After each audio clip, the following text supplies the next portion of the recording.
भक्तवत्सल भगवान की जय।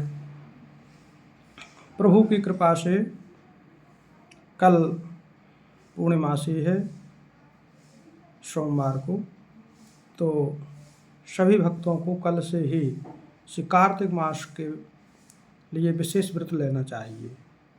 कार्तिक मास को ही दामोदर मास कहते हैं और श्रीमद् भागवत महापुराण के अनुसार भगवान की बालकृष्ण की जितनी भी लीलाएं हुई हैं वह अधिकांश लीलाएं कार्तिक मास में ही हुई हैं।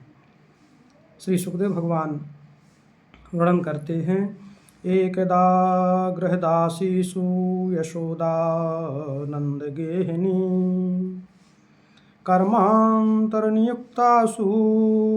निर्ममंथ स्वयं दधी निर्ममंथ माने संपूर्ण दास दासियों को अन्य अन्य कार्यों में लगा दिया और मैया स्वयं अपने कर कमलों के द्वारा लाला के लिए दधी मंथन करने लगी। क्यों? क्योंकि दधी मंथन अपने करों से करना है लाला की सेवा। कहने का भाव कि जीव को भगवत सेवा अपने हाथों से ही करनी चाहिए।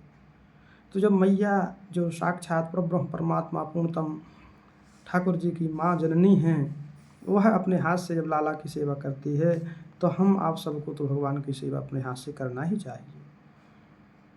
इसलिए इस कार्तिक मास में फिर द्वितीय दिवस आप जानते ही हैं कि गोवर्धन पूजा, भगवान ने गोवर्धन धारण किया। इस शुक्ल पक्ष की लीला है दीपावली।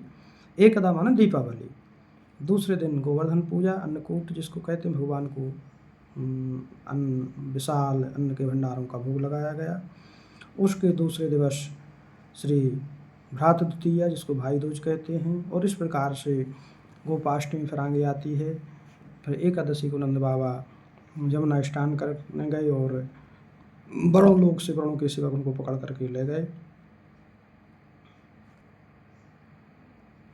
तो इस प्रकार से ठाकुर जी की अनेक अनेक लीलाएं हैं। हम आप सबको भी कार्तिक मास में श्रीमद् भगवत गीता का पाठ, श्रीमद् भागवत महापुराण का पाठ, श्री रामचरितमानस का पाठ, तुलसी की विशेष अर्चना और ठाकुर जी की तुलसी के द्वारा विशेष अर्चना, इस प्रकार से हम आपको सभी को एक नियम ले लेना चाहिए। इस नियम से हम आप सबको कार्तिक मास, और वैसे तो वास्तव में जीवन में नियम ही होना चाहिए, क्योंकि हमारे रघुनंदन श्री रामभद्र जी महाराज ने अखंड 13,000 वर्षों तक अग्निहोत्र किया, ऐसा श्रीमद् भागवत महापुराण में वर्णन आया है।